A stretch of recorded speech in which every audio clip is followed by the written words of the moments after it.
Here with our special guest, Kane. And Kane, I would introduce you, but you know, the guy that went and got a billboard and is up to amazing things. Tell us a little bit about yourself. Well, from Toronto, obviously, as we know. I met the Spark family through my nightlife endeavors when I was very young, and they've seen me grow. I started off in nightlife, built that network, leveraged it during the pandemic. I got into medical supply distribution, started obsessing over real estate, saying, I was going to get my realtor license when I dropped out of college, but obviously just did wholesale real estate, distressed leads, moved to Miami during the pandemic. Network exploded, started leveraging these connections, and right now I'm building a Airbnb arbitrage property management business, and we're turning that into a fund. Amazing. So for the people at home, explain what does that look like to someone that's listening and potentially someone that you're servicing directly, because that's not going to be everyone. Yeah. So let's talk about that. So, the amazing thing with this new technological revolution, this is the era of the middleman, right? Uber owns no cars. Netflix, well, now they own movies, but before they didn't own their own movies, right? Airbnb, the biggest short-term rental platform, doesn't own their own properties, right? So, growing up, I consider myself very lucky. I think it's a big timing thing. When I was born, I'm a 99, so I'm 23. I was born with a phone, basically. And there's just so much opportunity out there. So growing up, I was obsessing. I read Rich Dad, Poor Dad. I was obsessing over real estate.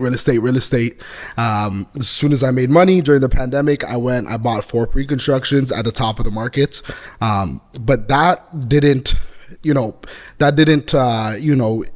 satisfy my hunger. I wanted to figure out a way to build a business with leveraging, and that I found the short-term rental strategy. So I found a way basically where we leverage people's properties with a normal traditional lease. Obviously, you get a lot of pushbacks. It's not as easy as it seems. You can't just go sign a lease and Airbnb a property, but we leverage other people's properties that we don't own to list it on short-term rental platforms, in turn to make a profit. So that's the whole arbitrage. You look at Uber and all that stuff.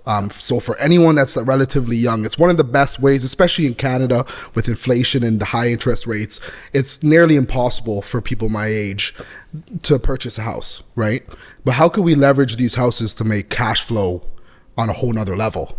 I'm talking 2 to 3x cash flow a month on the rent. And the only way to do that is through the arbitrage model. So I figured out a secret sauce. I figured out the systems. Basically, it's property management. There's different risk factors, and that's why my company has 3 different models. But it's all the same service all in all. It's property management. Upkeep of property, coordination of the maids, and basically accounting and price strategy and marketing, right? That's basically what the business is based around. In very simple terms, arbitrage is leveraging other things that you don't own to make money. Got it. Yeah. And what would you say would be the biggest hurdles that you've had to overcome, or perhaps, because we've talked about it a little bit before, you're in different markets, which you can touch a base on a little bit too, but what were some of the biggest hurdles to grow that and have that go? I think just building the delusional self-confidence to believe that you can lead a team, you can lead this and do this and go into a business not knowing what it is and figuring it out. I do many different things, and I credit it all to relationship building and key partnerships. And I've observed from, people, my older associates that are very successful, and I learned from them, and I read a lot when I was younger. But definitely my biggest hurdle was building that self-confidence to be able to just figure it out and to be able to fall down and get back up. That was definitely the biggest hurdle. And also, I think self-confidence right now is pretty good if we're on billboards. 100%. And that was actually that was a pivotal moment. I 20, 19, I was 20. Yeah. And, it was the first time I made money. I made my first 6 figures that month, and I went and basically spent half of it on billboards and marketing. And people didn't understand it at first. But like I said, I'd rather be the business than own the business. Yeah. So anything that I touch comes with my brand. And that's what I learned from Grant Cardone when I was younger. I used to read his books, and I saw him dump so much money into marketing himself. Same thing as like realtors and stuff. Like, you are the business, right? So, but that definitely did boost my confidence. Putting myself up there on the same streets I used to work on in the nightlife scene, and seeing myself there. It was just like a promise that I made to my younger self, and to believe myself to be that person on that billboard. Yeah, betting on yourself. 100%. Yeah, 100%. Amazing. I love it. So let's talk a little bit about what would it cost for someone that was interested in doing that. And maybe you want to tie it to a specific market. I'll let you take it from here. So the barrier to entry in arbitrage is relatively simple. Just like any other lease, I'm sure 90% of people who live on their own have signed a lease. Okay. First, last deposit, right? That's the traditional way. Obviously, like I said, it's not as easy as I make it seem in terms of convincing somebody, hey, let me lease your property and let me make 3x on it every month. You keep your rent and let me do my thing. Yeah. It's not as simple as it seems, but it's, like I said, if our typical ticket price for our automation, we're looking at $5,000 to $15,000 a month, that times 3. But mind you, you could definitely, the barrier entry, like if you don't have a lot of money, you could go get a 1-bedroom, right, for $1,500, and you put up what's 15 times 3 is 45. Yep. 4,500 up front, and then, but now you're liable. So this is the thing. It's not just the upfront barrier to entry. It's also being able to, do your property research, know that that's a good area that'll cash flow. Because if you get stuck in a 12-month lease, you're liable for that payment every single month. That's where the risk comes in. So if you have $4,500 right now to your name, don't go do this. You need to be able to float the cost, worst case scenario. Yeah. But that's also where the management comes in, which is 0 risk. And we just do management, 20% of the net. So if property generates 10,000, we make 2,000. That is the easiest barrier to entry in terms of the property management / arbitrage game. But if you're a bit more on the riskier side, you got 15, 25,000 saved up, you could go get a $1,500, $2,000 monthly rent ticket price, and easily, start that up and be able to generate your 2 to 3x. But like I said, it's all property research and locations, everything. And, the environment, your property and your audience is everything. So we like to stick to the luxury. That's why we deal with higher ticket, monthly rents, because, with the recession coming, I see occupancies going down in terms of the short rental market for the middle class. But obviously, as we know, in recessions and depressions and times of chaos, the rich get richer. So I like catering to it. I love luxury, just personally. I love like beautiful properties like the one we're in. Like this is like exactly what we target. Because it's, what I can make on a property like this, I can make, it'll take me 10 smaller properties to make what I make on one property. So it's quality over quantity. There's guys that have 300 to 500 units, but God forbid there's a recession and people don't want to go rent a 1-bedroom or a studio, right? What happens? You're liable for 300 to 500 more leases to pay monthly, right? Whereas with this, people are always going to want to travel, especially where we are right now in Florida. And, that's why I'm also very excited for the Spark growth here. It's going to be absolutely phenomenal. Yeah. So can you elaborate a little bit on arbitrage?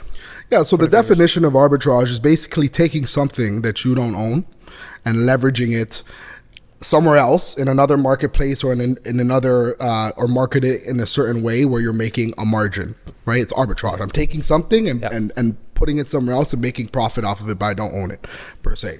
Right. And then that's for everyone watching, agreements set up with that person that you're first dealing with, let's say in your case, your long-term lease, and creating that agreement where you're able to operate. Yes. So the way it works is, there's the landlord, there's passivity, who is us, and the investor.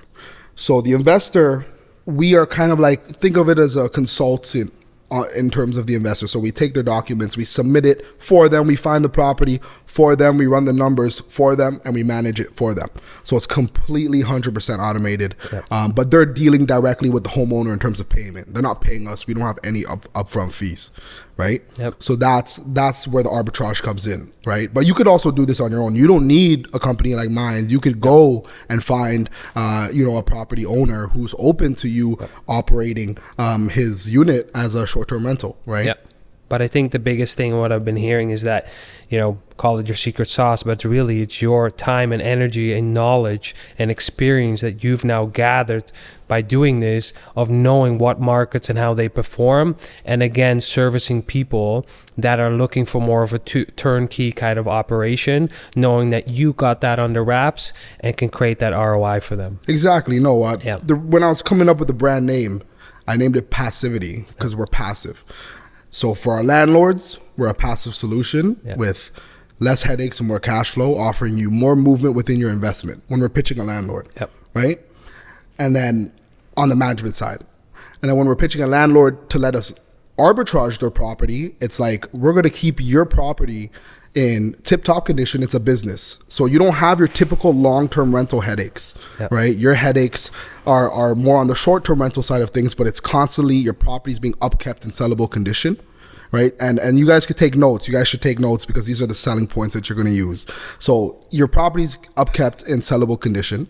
This is a business, so we have to make sure it's taken care of as if it was a hotel. Versus with a long-term lease, you may have headaches with a bad tenant, right? We also offer, and this is something you guys should offer as well when you're dealing with a landowner, is an option for them to terminate. So now it's like, if you guys don't like this, you could terminate. As well, on top of that, you guys could come in and check out the property on a monthly basis for your own comfort. Whereas in a long-term lease, they're not really allowed doing that in most cases, or you have to submit a long, a notice, right? To be able to come inspect it. Amazing. So I'm an investor. I have $15,000. Run me through, what would that cost? So if you have $15,000, and let's say you have $50,000 willing to invest, but you have more money elsewhere, right? So typically, like I said, let's say we find a place, it's in a great area, it has a good occupancy rate when we do our property analysis, and it has a good nightly rate. Like I said, we aim for that 2 to 3x. So we would only bring you a property with those specifications and requirements. We're not just going to bring you a normal property, right? That's why you're working with us. And you're fighting uphill if you're doing that. Exactly. So with that being said, let's say the rent's $5,000. First, last deposit, $15,000 you put down. But now you're liable every single month for that lease. I'm going to start with the pros, because I'm going to start with the cons, because it sounds amazing when you talk about the pros, but it's also very risky, right? Because now you're liable to pay $5,000 a month. God forbid we get no bookings, or something happens, or something. So another $50,000 for 10 months. Exactly. So you're looking at and this is the thing, it's not on a month-to-month basis. You're looking at over a year, right? Because some months you have lower occupancies, some months you have higher. So let's say we're doing the property analysis, and in that area, give or take, for number's sake, around $500 is the going rate for a unit like yours in that area. And typically, we do not find or look for properties with less than a potential 70 to 90% occupancy. So we assume 70, which is about, I believe, 21 nights out of the month. So your overhead is $5,000 a month. We only go for furnished to make our lives easier. We just come in and put it online. $5,000 overhead a month. We rent it out $500 a night on average. Call it 20 nights, you're at $10,000. Exactly. So there's your double right there. Right. And that's on the conservative side. Like I said, we have different secret sauces, I guess you could say, that we could increase that occupancy higher, but we always assume 70% because it's on the lower side of our numbers. Run us through, what is your cost for your service? So we work on a for-profit model, meaning, we don't, if we don't pay your rent off with our services and marketing and management, we make no money. We only work on a net profit basis, which is, I believe, is pretty unique, because a lot of these automation companies, they have a hefty upfront fee just for the service, right? With us, we're that confident that we could bet on ourselves to make sure we're profitable. So we work on a net profit basis, and that's a 50% net profit basis, being a completely automated business for the investor, because a lot of people don't have time, knowledge, or experience. Everyone has their jobs, right? You can't have a 9-to-5 managing a property full time. You're not going to be able to do it. And again, with what I mentioned earlier too, you're looking to service people that are looking for that service. Yes. That's important. People that don't have a lot of time, right? So people pay for convenience, right? That's why we could justify what we charge. So if we're looking, let's say $100,000 profit at the end of the day, the service fees would be around 50,000. Exactly. Yeah. And But again, that's net, right? So like that's after restocking. Yep. Let's say there's utilities in the deal. That's after utilities. Yep. If we have to buy new sheets, that's out of that as well. Until we're at a net profit, that's Yep. when we come in and make our money. Yeah. And again, that's for turnkey solution Yeah. investment. Okay, awesome. Where can people find you online? You can find me at Kane Wav, Kanewav.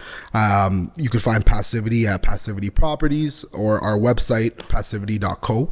You can find me at LinkedIn at Kane Wav. Yeah, pretty much everywhere. Everywhere. I love it, dude. Amazing. Thank you for today. Thank you, the audience, for watching. What would it cost? Comment, like, share, and subscribe on YouTube or any preferred audio platform. Thank you for tuning in.